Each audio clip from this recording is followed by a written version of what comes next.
Hey everyone, this is Stuart and I'm excited because I'm actually launching a new series where I'm going to be interviewing some of our students and sharing those interviews with the community.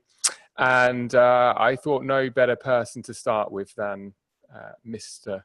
Christian Burr, who's on the call right now. And the reason I wanted to start with Christian is really about tenfold, but a couple of the main reasons is, one, Christian is a great example of utilizing digital marketing to become somewhat of a serial entrepreneur, utilizing the skill sets for multiple businesses and income streams. But also, Christian hasn't taken an approach of, becoming famous online, hasn't been focusing on things like creating a personal brand or, excessively getting himself out there. He's just really been sat behind the scenes, if you like, working hard and just making stuff happen. So Christian, how you doing, buddy? I'm good. How about you? I'm all the better for being here with you. The only downside is there seems to be a couple of flies, as you were aware just before we kicked this call off, me attempting to gently persuade them to leave the room unsuccessfully. Shame we didn't have that bit on film. But mate, here's how I want to go down this.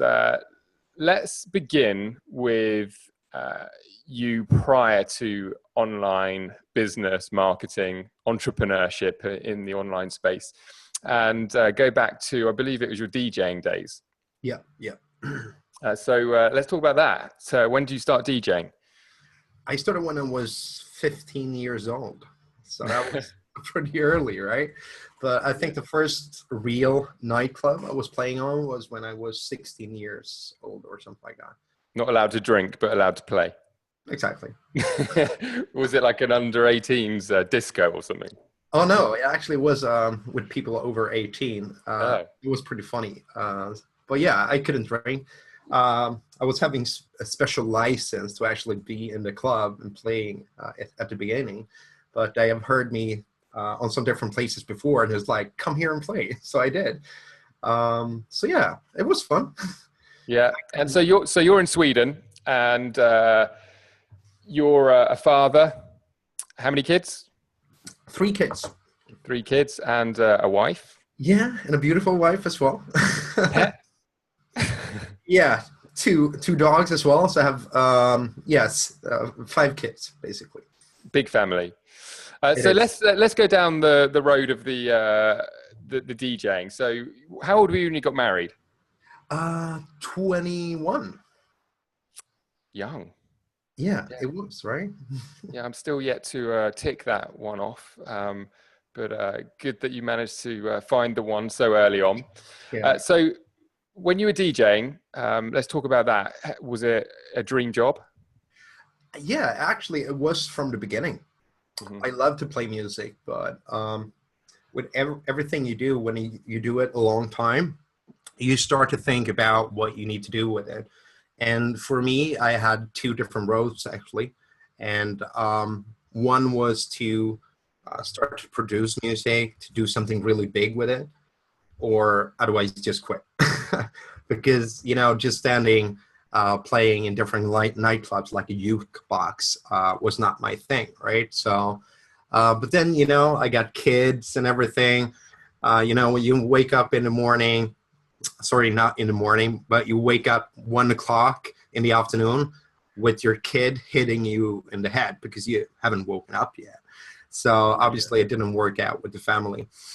So yeah, it was fun in the beginning and I totally loved it. But obviously with my story, at that time, I believe it was when I was around 22 or something, I was running my own offline business as well. Mm-hmm. Sorry, 22, yeah? 22, I think, yeah. So you started DJing at 18, married at 21. DJing at 15. 15, yeah. And then were you earning money though, or started earning it? Yeah, I did. Wow. So I can tell the whole story. So yeah, when 15, I actually met my wife when I was 15 as well. And that was on a club I was playing, so that was pretty cool. That was below 18, obviously. But what happened was that I educated myself to become an electrician in school. And the normal stuff, you know, I asked my parents and friends and also my grandfathers, you know, to get me some kind of advice what I wanted to do and, you know, when I grow up, so to speak. And I had like a passion for electronics. You know, if I got what you call it, DC cars, right? Or something with electronic, I just tear it apart in parts, then I build it up again. So I like stuff like that. So let's become an electrician. And there was a lot of work out there for electricians. So that's what I did. And at the same time, DJing on different clubs. And what happened was when I was 19 and I was about to go out from school, so super school tired, ridiculous. And I actually didn't like it so much, you know, with the things we were learning about this in school. So I got the brilliant idea to start a nightclub. And it was actually here in my hometown, down the beach, one of the first clubs that opened here in my city. And that actually worked really good. We were earning great money. We were just having like school dances.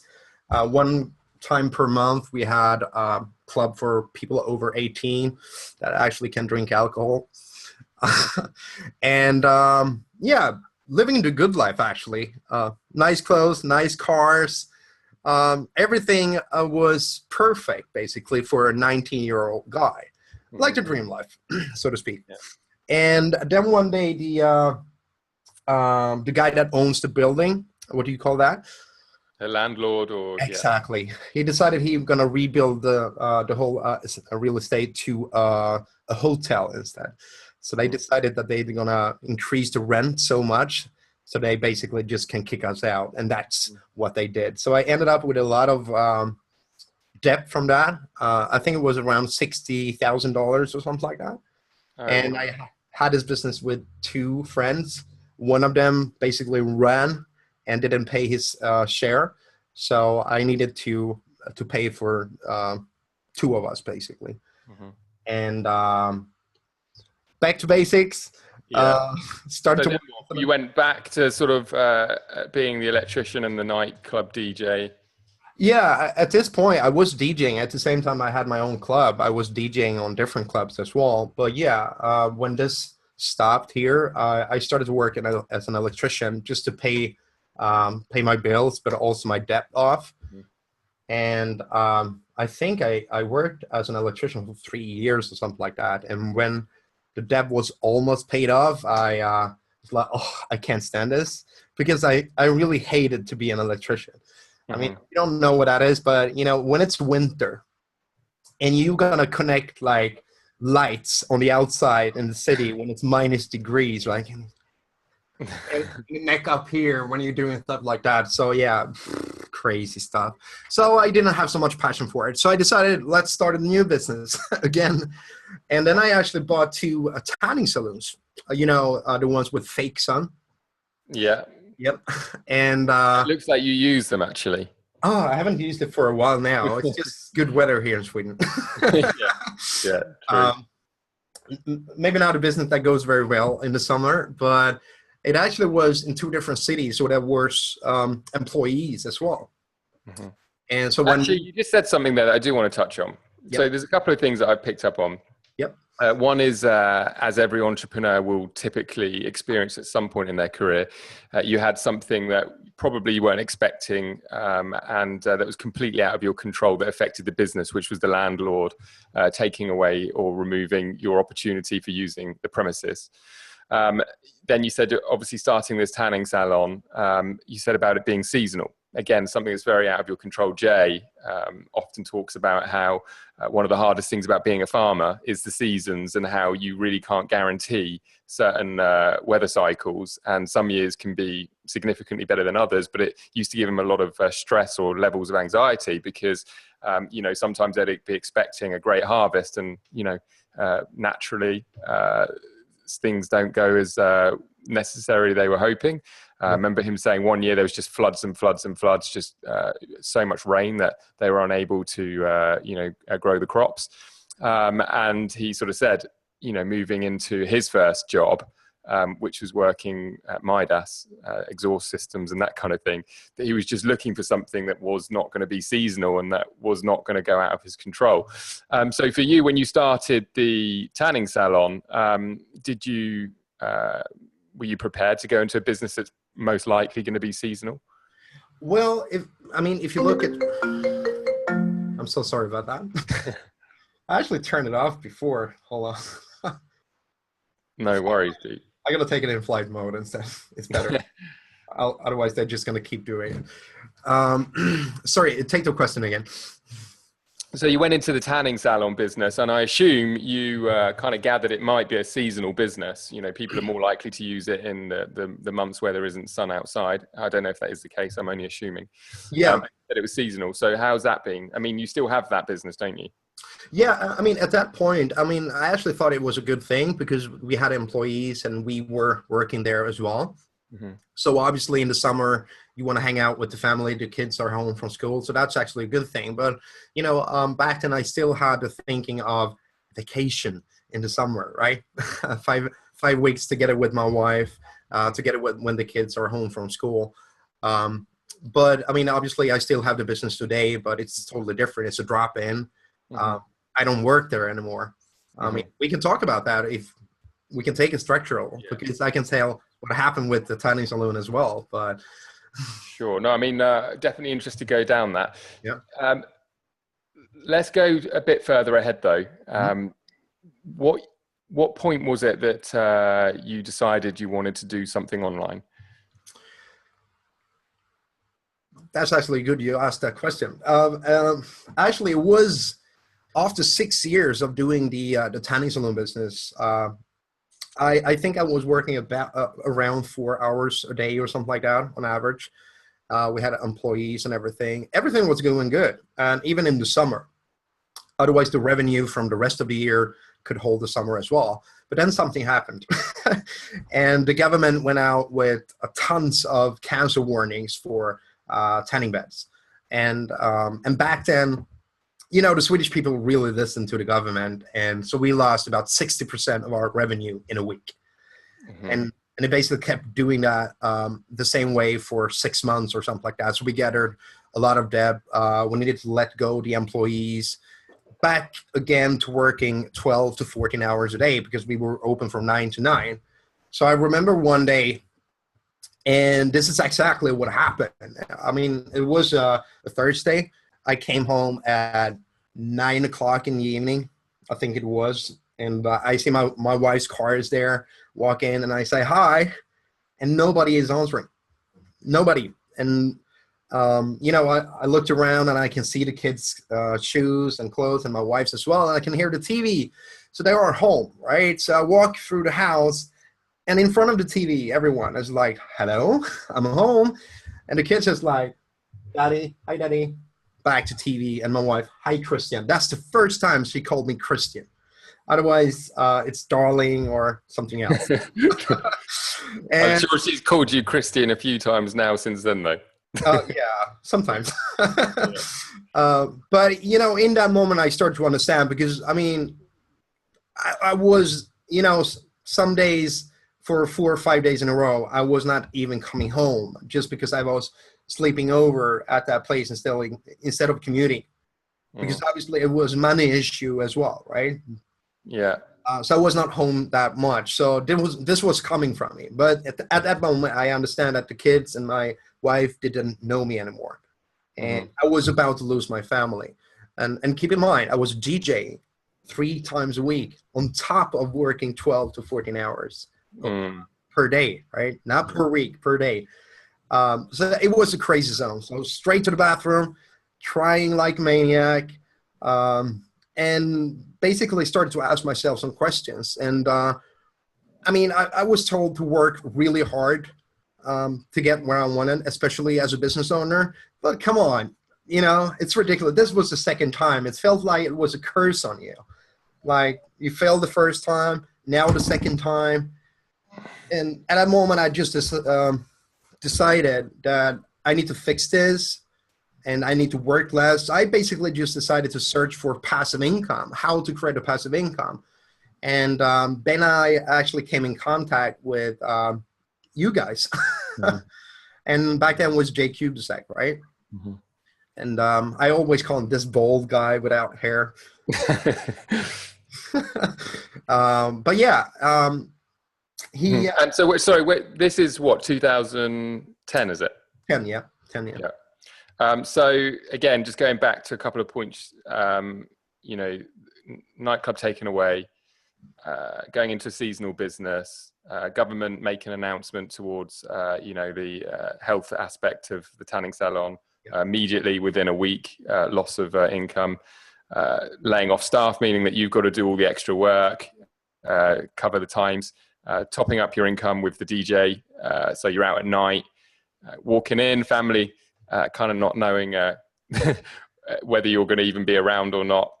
Exactly, in survival mode with the business, because if I wasn't there, we would just gather even more debt, right? So if we kept the business running, we could just pay off a bit at a time. Yeah. So let's get into the emotional aspect of that, because, you know, one of the things that I see a lot is people do look to start businesses, and in our instance, often online, at a point where things really aren't working out for them that well. Whether it be in a career or a job where things are changing, or, you know, just huge loss of interest or passion, or working for companies that are going in decline, businesses that are less relevant than what they once were, maybe competition online is taking them out. A lot of our people are quite often in careers where, you know, they're not seeing huge or significant advancements in their income, and yet cost of living is going up. From your perspective, let's not beat around the bush. It sounds like you were probably in quite a low point. You know, how were your emotions at this time? Back then? Yeah. Oh, I mean, you don't believe in yourself. I mean, you start to what do you call it? Self-esteem. Yeah, the self-esteem goes down. And you actually got two choices. Either way, you're down in the bush, let people kick at you, or otherwise you just go up again and try something new. And that's what I did. But, you know, I've always had a strong, my dad, he was an entrepreneur when I was between 6 up to 13 or something like that. And his business also went bankrupt. That was funny, right? And that happened to me as well. But hereditary. Yeah, it's kind of crazy. Not entrepreneurial, you know, journeys at all. It's just hereditary. Yeah. Success in business or failure. Yeah, it is. But I saw him, you know, because he was not like my mother. My mother, she was a normal employee, but he had more flexibility in deciding. So, yeah, I saw that as an opportunity for myself. So I think that came pretty early for me. That's why I didn't start to work as an electrician. I started a business very early as well. Obviously, I thought it should be easier, but it never is, right? Okay, so you found our community. You're in this place of, you know, somewhat kind of despair around business. You need to sort of make some change, make some things happen. You find our community. Obviously, at that point, you make a commitment, and that commitment is to learn, you know, digital marketing, something that you've become, you know, incredibly proficient in. When you started out, obviously, every new business has its challenges, usually quite significant ones. What was that journey like for you when you got started and, you know, started really investing your time in learning online marketing and business, and, you know, the different opportunities that exist? How was that? Yeah, I mean, if you take it in a diagram, it's like it goes up and down, obviously. But yeah, it was a challenge from the beginning. Good to know that just because I'm from Sweden, I did not put so much energy to school to learn English. Even that, you know, most people in Sweden, they speak English, but I just didn't care about that because I believed that I didn't need it. So when I started with this, it was a huge challenge because my English was super poor. And I have still not gone through any English courses or something like that yet. Over the internet by watching movies and stuff like that. But yeah, it was a challenge, first of all, with the language barrier. But obviously, I mean, every time you should learn something new, it takes time. And I always refer to a bicycle, learn how to bicycle. It's like a metaphor. Mm-hmm. For some people, the lucky bastards, they jump on and shoo away, right? Then you have most people who fell and you get pissed off. You start to kick the bicycle as well. And I was one of them. So obviously we didn't get it right from the beginning. But what was it that sold you on digital marketing, affiliate marketing? Why is it you decided that as the next business? Because it's, not DJing. It's certainly not, music. What was it that encouraged you to take this approach? Yeah, I mean, it was the part of, I wouldn't say passive income, but yeah, passive income, because I searched for passive income in a way from the beginning. And I believe the internet is the way to do that, just because there's so many tools out there we can use at our advantage, right? So I just need to focus on the most important stuff. But I mean, versus an offline business and an online business, it's so different, right? Because if I have a shop, I need to be there, or need to have employees, or pay tons of overheads. There's a lot of work, right? But online, we can solve a lot of those things automatically. Not everything, but a lot of things goes automatically. And the big difference is, some people say, you can't earn money when you sleep. I say it's kind of easy to do that. You just advertise in a different country where people are awake when you sleep. Yeah. So if you look at the difference, my city, if I would start a business here, is 50,000 people living here. And on the internet, we have billions of people because we have access to the whole world. So the scalability of that, together with automation, is amazing. So I used the internet to search for music before. So I didn't work with marketing or something like that. So I found it very interesting. And I also read a lot of articles about the internet. E-commerce is coming. And I started to believe it, and I just decided I need to be there. So you started out with affiliate marketing. Why was that the model? Affiliate marketing, I mean, I didn't have a product I can start to sell. And I wouldn't say myself as a guy that comes up with brilliant ideas like this or something like that. Sometimes that happens, but... Do you guys have Shark Tank over in Sweden? Yeah, something similar. Yeah, or Dragon's Den as it is here in the UK. Yeah, I mean, one of the things with that show is it kind of creates this, I guess, this viewpoint, this perspective where really entrepreneurship is all about coming up with some unique idea that nobody's done before.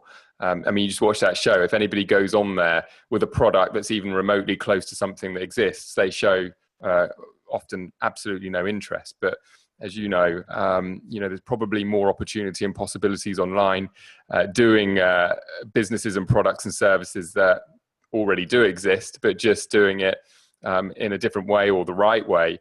And that's what I always find interesting with a lot of our community is we do see that probably 90% of the people who get started, want to plug into a proven business, a proven product, a proven service.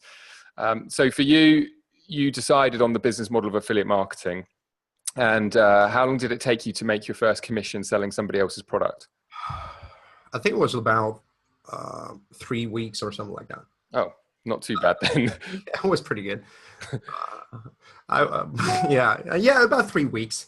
I think my sixth sale or something like that was my new business partner or something like that. No, it was not. It was the 10th sale or something. But yeah, it was pretty early. I mean, I just went out there and did the stuff. I mean, a lot of people believe that it's super hard. Yeah, I wouldn't say it's easy. It's not, but it's not super hard. So I just went out there and played with it and started to play some ads. And obviously, back in the days, it was a bit different. So it was a bit simpler to get results back then. It's Okay, not. let's dig into that then. Yeah. So, because I always say business online, similar to you, I say it's not easy, but it is simple. Yeah. And what I mean by that is it's straightforward. You know, there are proven steps, proven business models, proven ideas, Yeah. products, services. And actually, when you sort of invest the time to really learn the process, it's a pretty straightforward approach for a lot of the businesses. Yeah. Now, you mentioned, you know, the perspective of it was simpler or a little bit more straightforward back then. What do you mean by that? Well, I mean, the industry was very new, right? I mean, the advertising networks did not have so much policies, and there was not a lot of requirements for websites and stuff like that. So it was a bit easier to do things. And obviously, it comes down to competition as well. It totally depends on what you do. And also prices.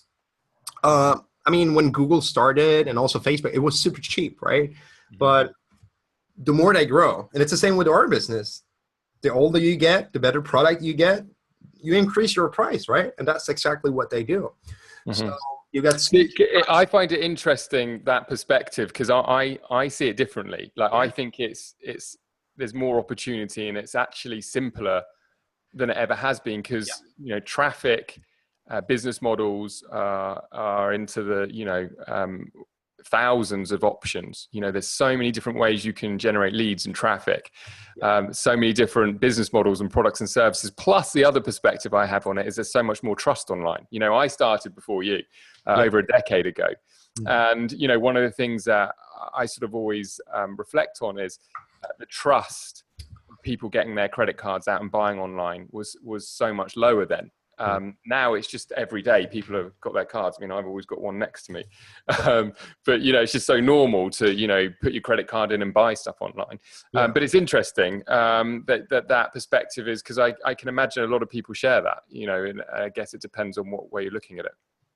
Of course. I mean, obviously, I mean, the internet changed as well. I would say it was easier back then for me to just go in and do a simple Google search ad, because back then Facebook didn't exist in that way like it exists now. Not even YouTube was very big.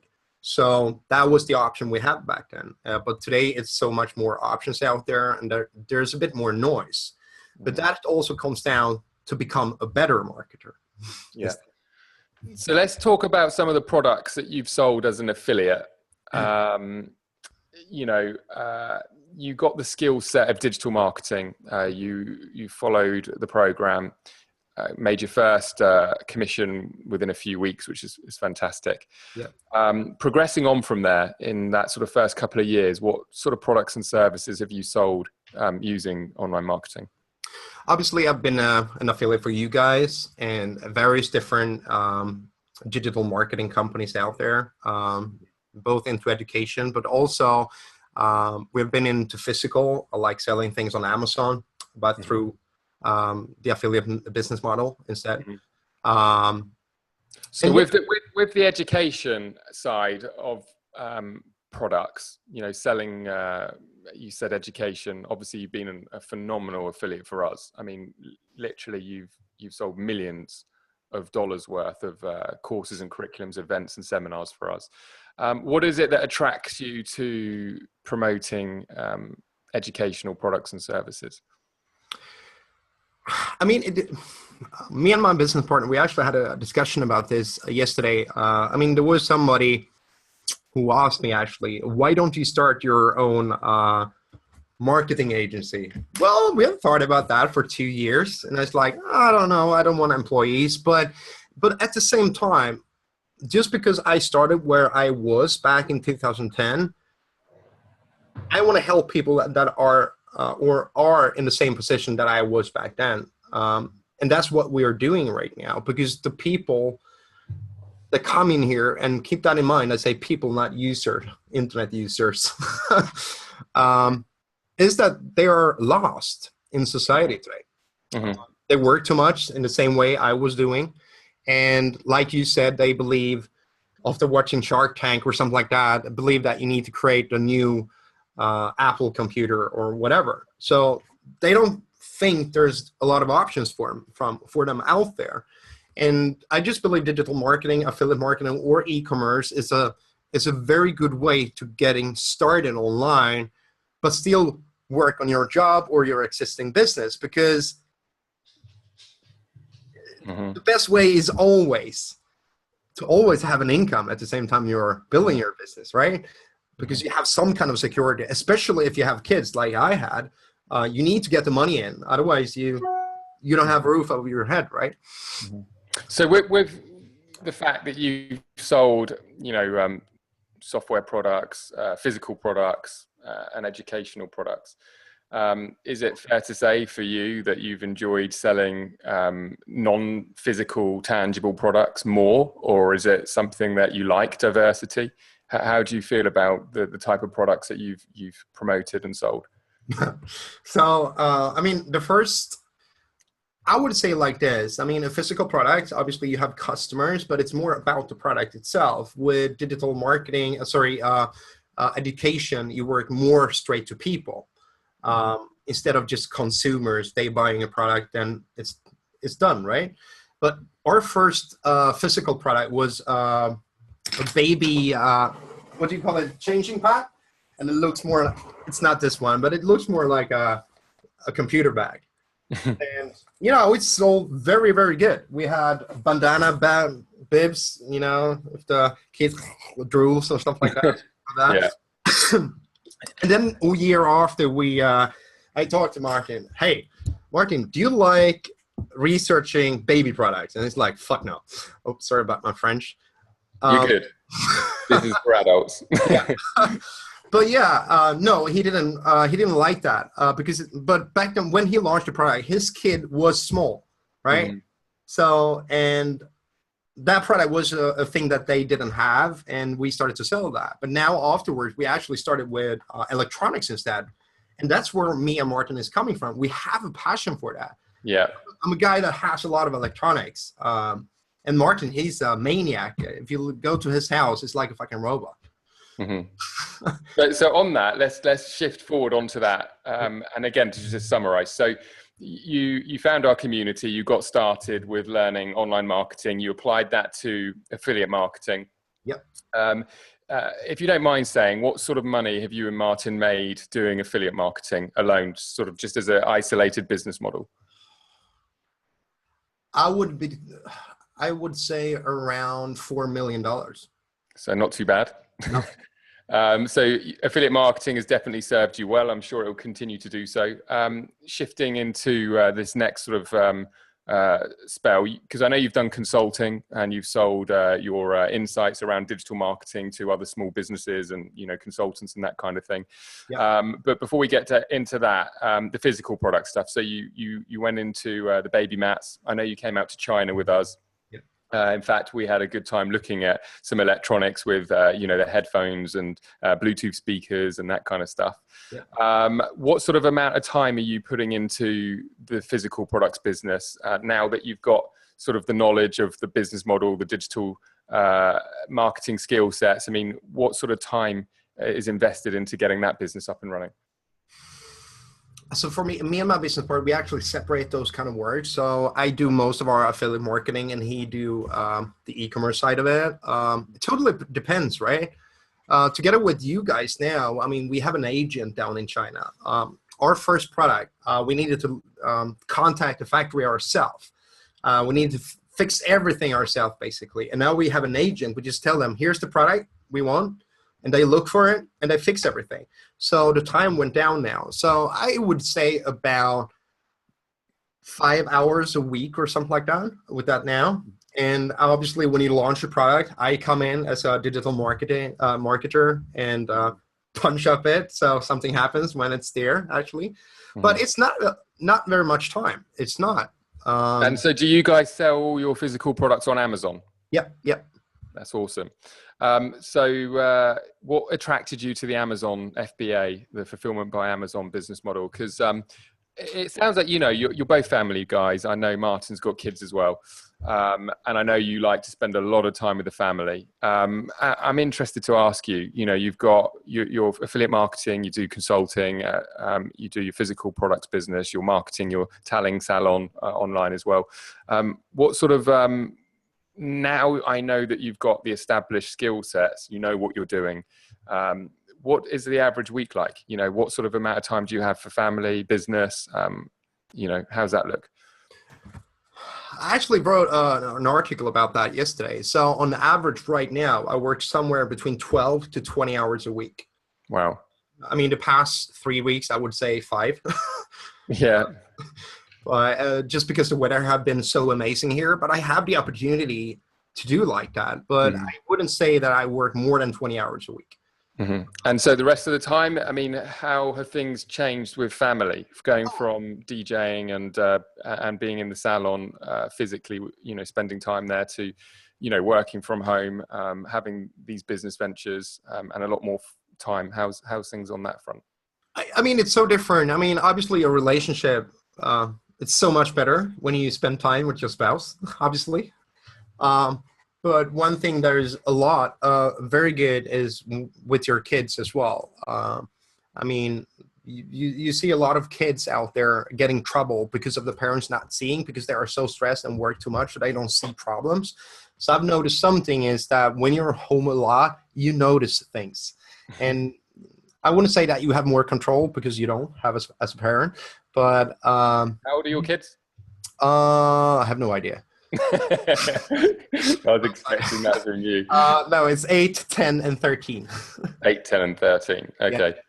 Yeah. I noticed that a lot. But keep in mind, 20 hours at max a week, that's with 3 businesses. Yeah. That's with the tanning salon as well. And I'm actually sitting here. I have an office here beside the tanning salon as well. So I'm here right now. What business models have you tried that you've not liked?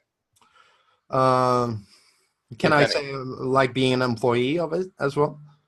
Yeah, just anything that you've tried out since you've sort of gained the skill sets of online marketing. Is there anything that you've tried and you've thought, you know what, I don't want to market that, promote that, these aren't the types of businesses that I want to build? Has there been anything that's kind of dragged you back into that time for money or anything like that? So our values from the beginning, I mean, early on, I read the book 4 Hour Work Week, and I loved the whole idea. So everything I've done now the past 6 years is around my time, not the money itself, right? But obviously that came as well. But time is so important. So if me and Martin see that it starts to eat too much of our time, we need to change something.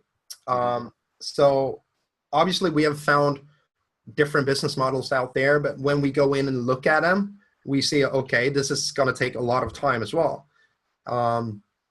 And then, I mean, we're going to talk about the consulting thing as well. And that's a great thing that happened through digital marketing as well.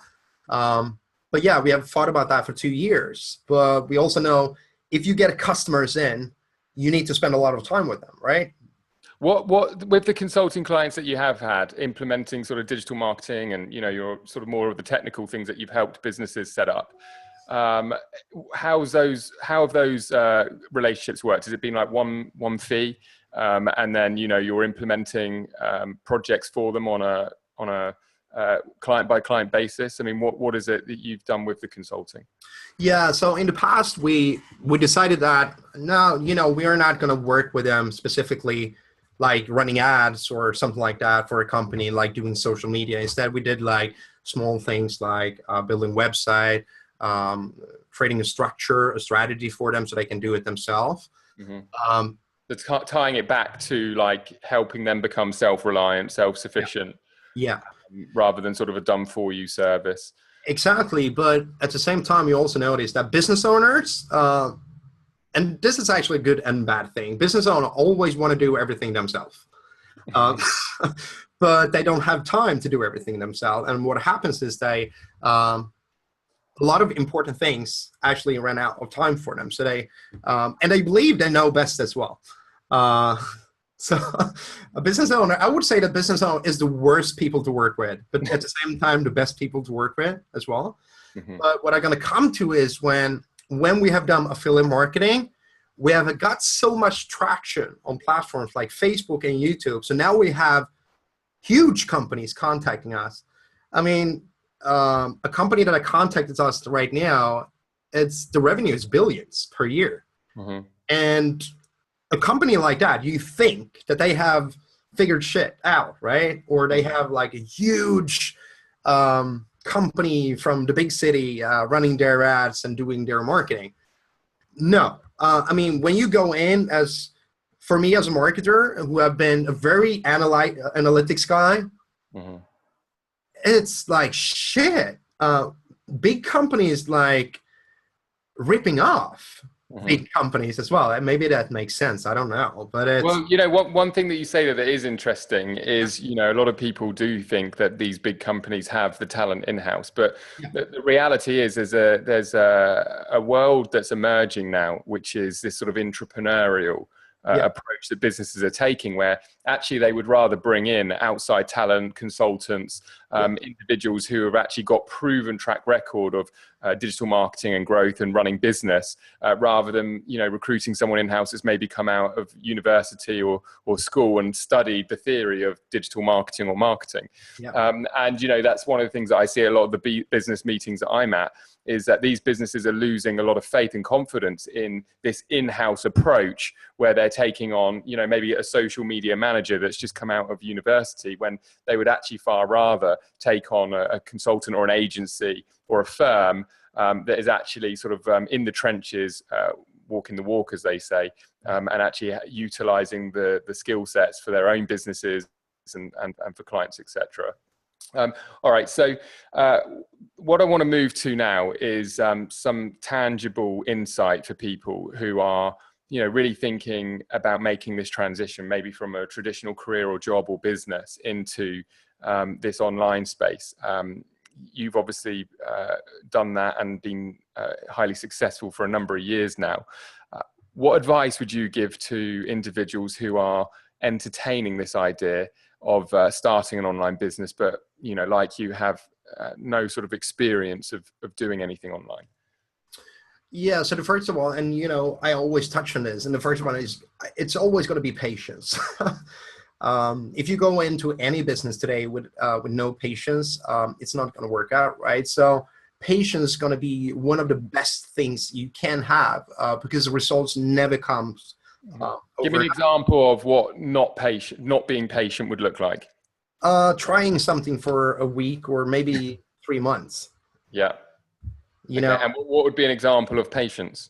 Patience. I mean, if you decide to become a marketer or start an online business, you have not built a business until it's profitable. Mm-hmm. You haven't.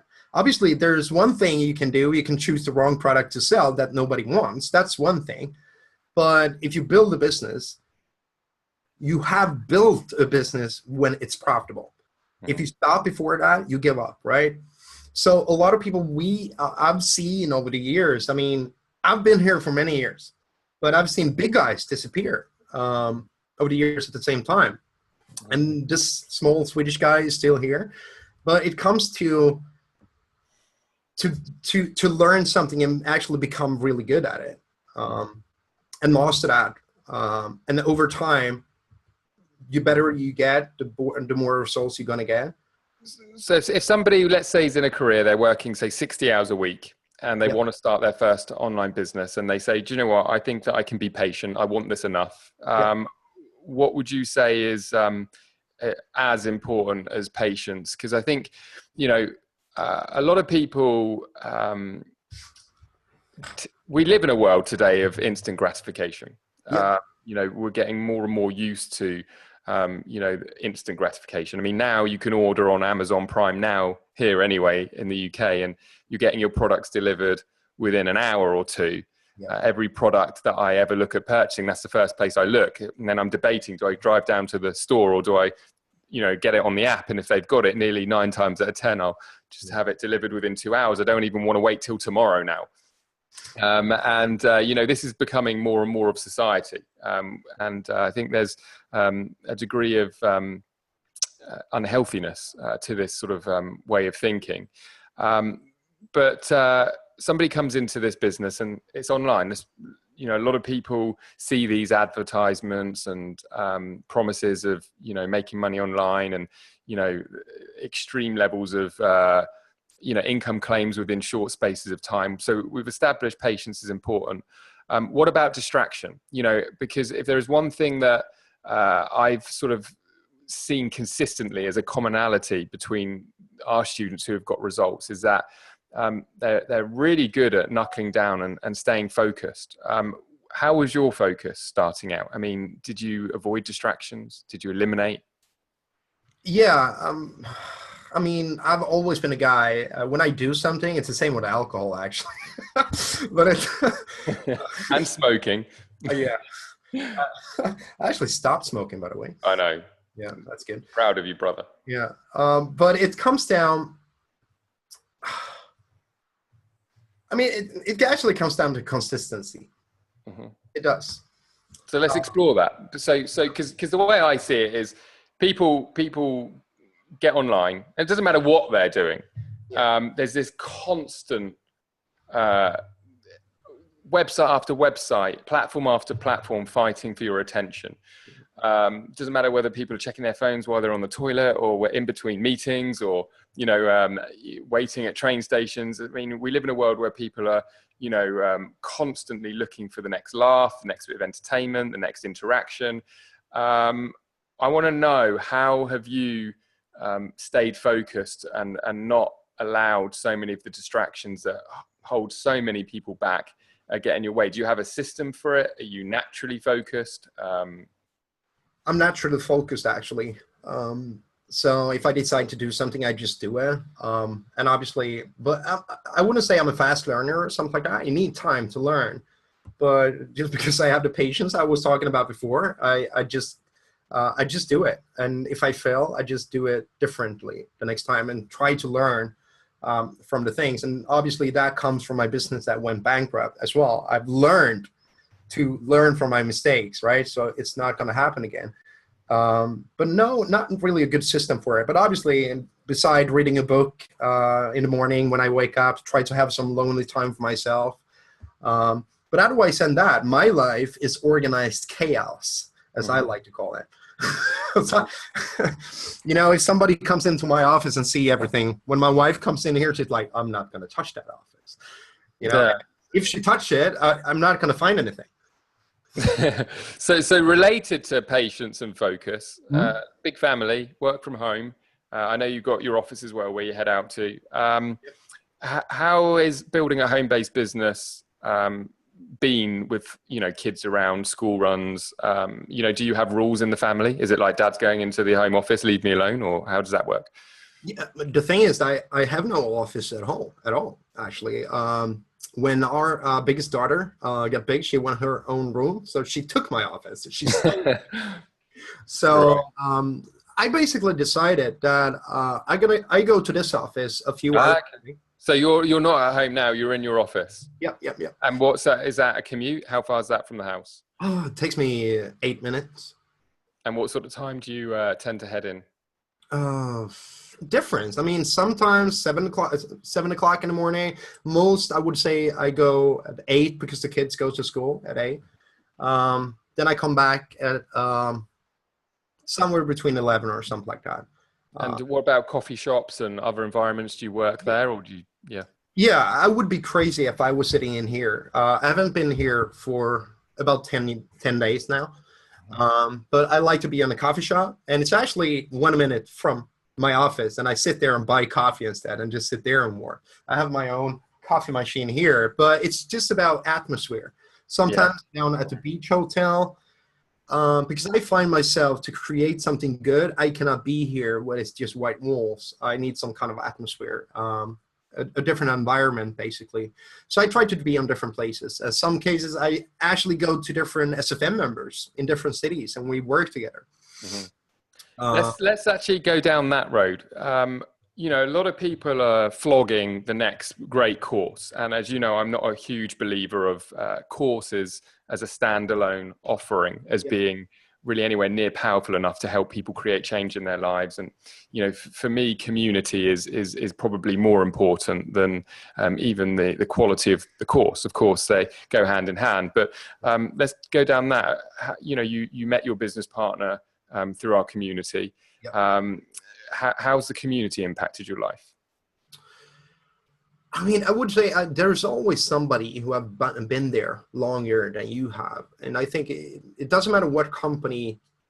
Well, some companies maybe offer 24-hour support or can go in and speak with you. But a community is also about finding friends, about finding people you can hang out with, finding people at the day when you're working, when everybody else is working. So for me, working from home or at the cafe at the same time, everybody else is just at their job or something like that.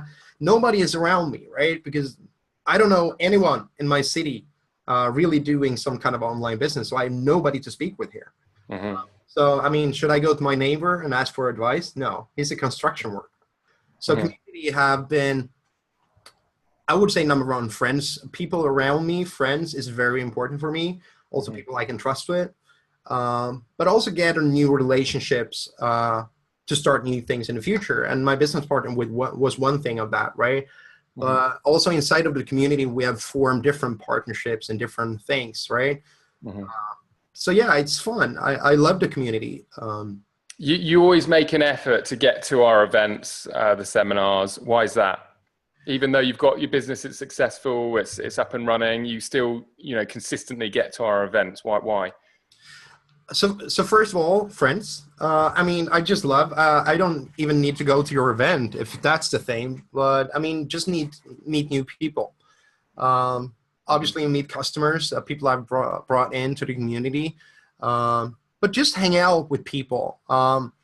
You know, you said like I don't believe in courses on the way. Courses are good, but it's not everything. But sometimes a beer in the bar with the right person can be better than 15 courses. No, I mean, I absolutely, obviously, you know, as a course creator, for sure, believe in that. Yeah. I just think that they're not enough for most people. No, they are not. You know, it says there's something that's really lacking from just a monologue. You know, staring at a screen, watching videos or reading PDFs and documents that, in my experience, isn't enough to get people to do what it takes to create change and get results. No, I'm the same thing. I mean, if I read a course, I always have a lot of questions around it because a course cannot address my questions right away. Obviously, there's Q&As and stuff like that, but everybody is different. It's a few people can just follow a course, then just do exactly what is told in the course. But what I can see a problem with the course is like linear, right? Yeah. It's not dynamic. With dynamic you actually get with people, and that's so important. And we shouldn't forget about people, even if it's an online business, and everything should be automatic. Yeah. Automate everything and not be human. Yeah. So to before we move on from, you know, advice to people getting started out, what is it of the, you know, I'm sure over the years, like for me, you've seen many people attempt, you know, an online business and who haven't followed through. Why is that? Why do you think, you know, no different to the gym, I guess, you know, and exercise, there's always going to be people that like the idea of getting fit or losing weight that don't follow through. Is it exactly the same as that? Is it just that some people just aren't prepared to do the work or be consistent? Or have you ever seen anything else? I mean, we have a song here in Sweden. Everybody wants to go to heaven, but nobody wants to die, right? So it's and it's the same thing here. Most people want to be successful, but they don't want to do the work, right? So that's one thing. I mean, coming in with wrong expectations, believing that earning millions is super, super easy. And we were talking about the difference between simple and easy before. That can be one reason, but also it comes down to procrastination. I do that like a maniac. Like I said, to record a 4-minute video can take me 2 hours or something like that. And if I didn't get it right in 2 hours, I wait 2 weeks before I do it again, or otherwise I wait 6 months, you know, but I still do it in the end. But like I said before, it comes down to consistency. And you connect that with patience, because consistency is doing one thing every day, or if you have the time, every week until you get results. And that also comes down to going to the gym. You know, you don't get muscles by just one. You need more. Some people, they need a lot, but some people a few. But you cannot just go there for a week and believe, oh, just going to build here. You actually get muscles by consistency, by doing something consistent. And it's the same with business. And a lot of things, a lot of people, they think they need to do so many things, but they don't. You actually need to become good at one thing at a time and master that, and not try to do everything at the same time. I know we have the talk, we men, about women's, that they can do a lot of things, you know, at the same time, and we men can too. Multitasking, yeah. But it's not true, right? We are created equal in that aspect, but supposedly. I would definitely argue Casey is significantly better at multitasking than me. If I'm watching the TV, I can't even hear someone talking any voices. No, I'm the same. I'm the same. What? I have to get hit over the head with a book. Yeah. Okay. Doing something with consistency. So, like the gym, not everyone's cut out for the gym. They're not going to do what it takes. Any advice in terms of who online business isn't for? Is there any type of character or personality or traits that you've seen in people that you just say, do you know what? It's not even worth starting. I wouldn't say lazy people. I'm a kind of lazy guy. But yeah, I mean, if you want results fast, it's not for you. I wouldn't say that any business is for you if you want results fast, because business is about long-term results, and the business takes time to build. So it's not like some magic system or funky diet. You know, what you're saying is that, you know, you've got to do the work and stick at it. Exactly. I mean, there's some people out there on the internet still that makes people believe that there should be a magic sauce to fix everything. You know, actually, in the same article, I wrote this about the years when I started and everything. I was talking about the difference between offline business and online business. I told you about this as well. So here's a common belief people have, right? And when you start a store somewhere, let's go to Times Square. So if me and you, Stuart, let's start a clothing store together. Then we go out and put that store on Times Square. Automatically, we're going to get customers just because there are people passing by, right? The rent obviously going to be astronomical just because it's Times Square. But when you start a website on the internet, it's out on the countryside. It is always. Nobody sees you. So it doesn't matter what business you have. If you sell the most amazing product, a Ferrari or whatever, if nobody can find you, you will not sell anything. So it doesn't matter. If you want a successful business, you need customers. So I would say that the product is important, but the marketing is even more important, because if your marketing is very good, you can sell ice to Eskimos, right? So people get it wrong in that end. Well, right? more what I'm hearing from what you're saying, which is something I've spoken of a lot, is that, you know, the skill set is more important than the idea. So that the skill set of online marketing is significantly more important than even the best website or the best branding or even the best product or service, you know. You know, something that I will ask you, which is something that I found, is the skill set of online marketing. Have you found that's given you a degree of peace of mind in business that you maybe didn't experience before you had the skill sets of getting customers? Yeah, of course. I mean, it's it's what you can like a wide range of skills, right? Because you can do so much things with it. So it's not just affiliate marketing. I mean, we have affiliate marketing. We have the e-commerce side of it. Now we start with some business consulting, and now we're going to start to work with really big companies. And now we're talking like bigger amounts, but at the same time have free time. Maybe in the future have employees, but I could be a small consultant just helping photographing people to get customers instead, right? So online marketing is actually the skill to solve problems. And there's tons of problems out there. So if I have some kind of passion in something, I can go out there and help people to solve problems. And marketing itself is just a way for us to show people that we can solve their problems, right? So, I mean, marketing itself, I mean, for some people, it's a bad word, marketing. That's ads and shit, you know? I like to call it online communication instead. Mhm. Well, I mean, it's really, that's the direction it's going. Because when you look at the landscape of marketing online now, it really isn't about, spammy ads or, creating some sophisticated, magical, hypnotic sales presentation. Yeah. It really is about communication and serving and helping, and applying that. I can touch on that. I mean, I still have my tennis salon, and over the past 6 years, something like that. By the way, I redid my tennis salon to a drop-in.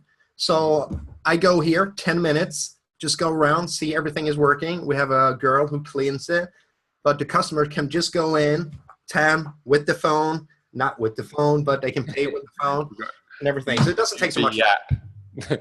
Yeah. But I market that through Facebook and YouTube. Mm-hmm. So in a small city with 50K people, I think I've spent about £10,000 or something like that in 6 years' time in advertising. But over the past 6 years, our revenue increases with 20% each day. I'm talking about Facebook. When I post an ad about an offer we have, it takes 15 minutes before it ting ting, and that's one. That's how fast it goes, right? So that's one thing. I have a friend of mine. He's actually a student of ours in SFM. He started his own marketing firm, actually. And he started, his first customer was a company creating houses, like wood houses up in the north in Sweden. And he took that company to a Swedish television program. Mm-hmm. Super famous now.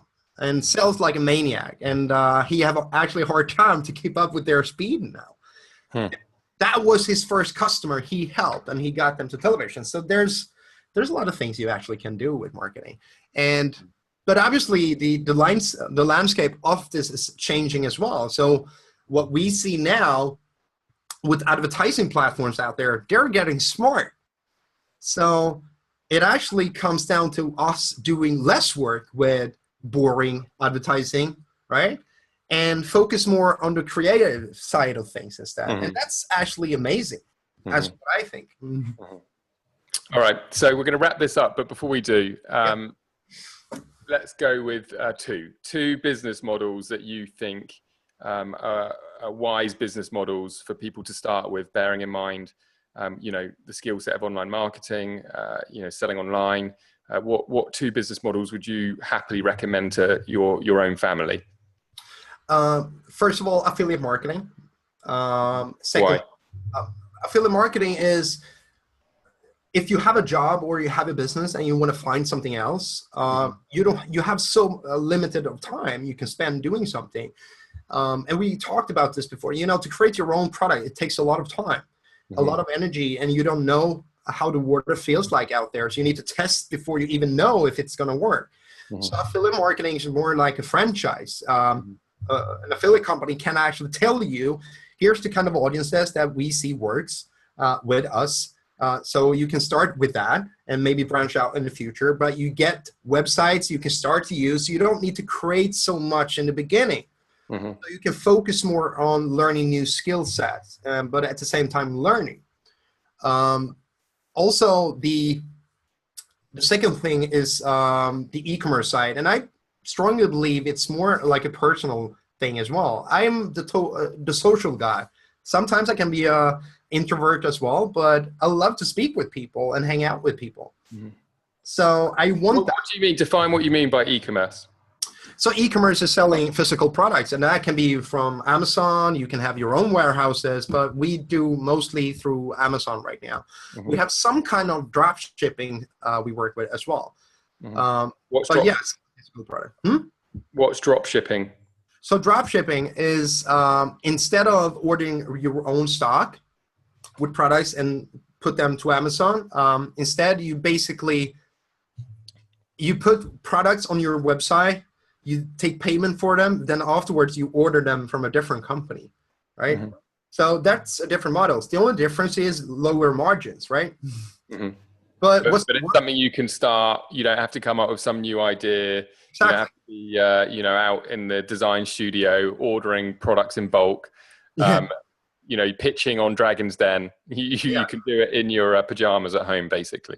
Exactly. And there's a lot of people doing that right now. And that's the amazing part with the internet. I mean, that didn't exist like 10 years ago, and not in the same way. But yeah, affiliate marketing first, because it doesn't take so much time. E-commerce takes a bit more time, in my opinion, just because it's more about researching and stuff like that. But if I was, as a family guy, I cannot sit. Let's say if I had a job like I had in the beginning, I would not have the time to sit like 8 hours a day to do something. I was already working 12 to 14 hours. So I had an hour or so per day when I started. I just went out there with consistent. I did that every day. And here's also one important thing that we maybe didn't touch on before, is that I knew exactly what I needed to do every day when I opened this one here. And I just did that. And that's money producing activities. And you talk about that a lot, right? So we're going to tie this up with one final chat, I guess, really. Lifestyle.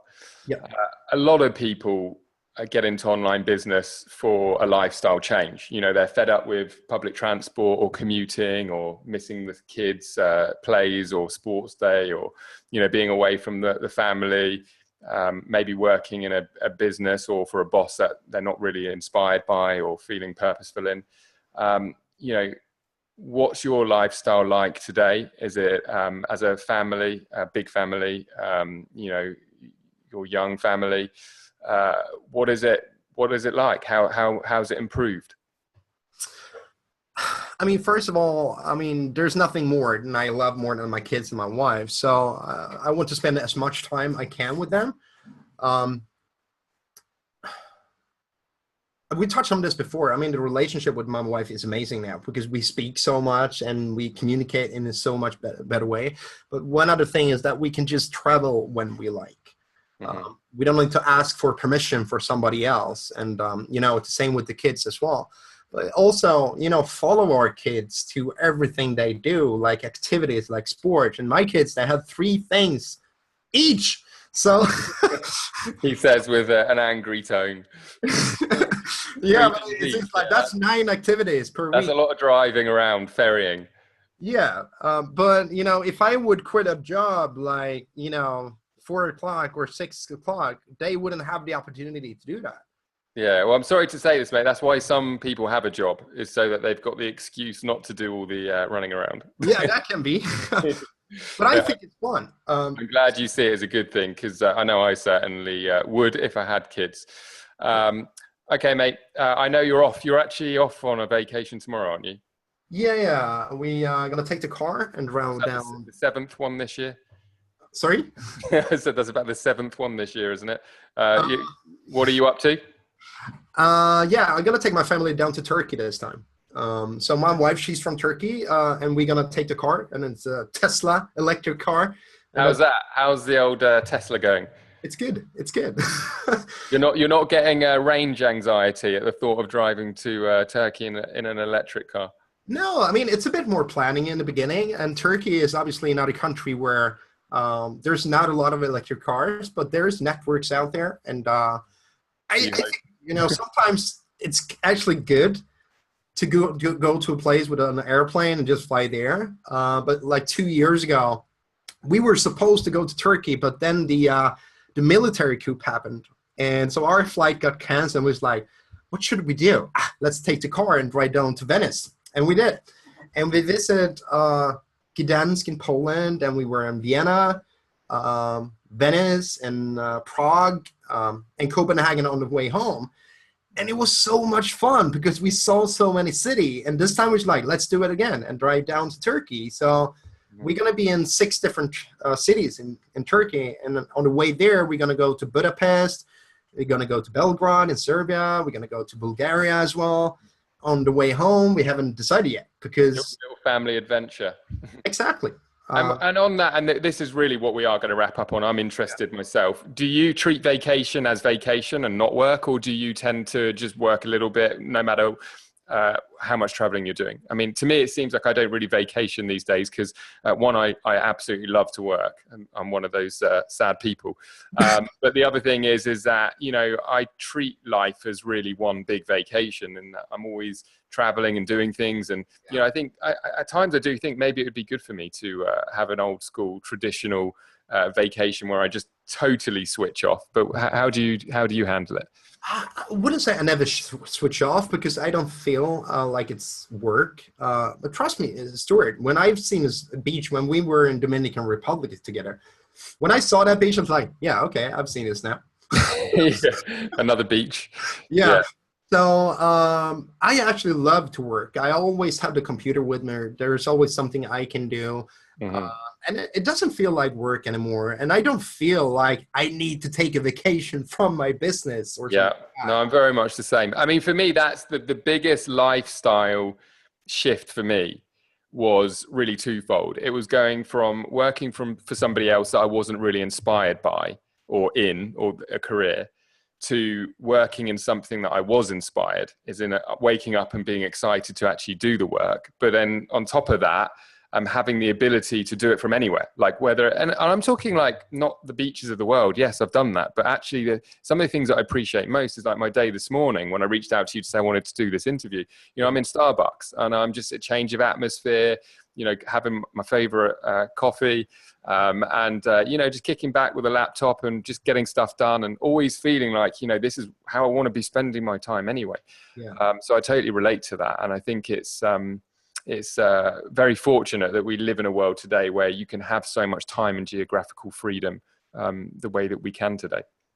Yeah, I think it's, I mean, before when I took a vacation, when I had my business and when I was working so much, you went on vacation. And obviously when you have small kids, and maybe you listen to this, can relate to this with small kids, is when you go on a vacations, you want vacation from the vacation.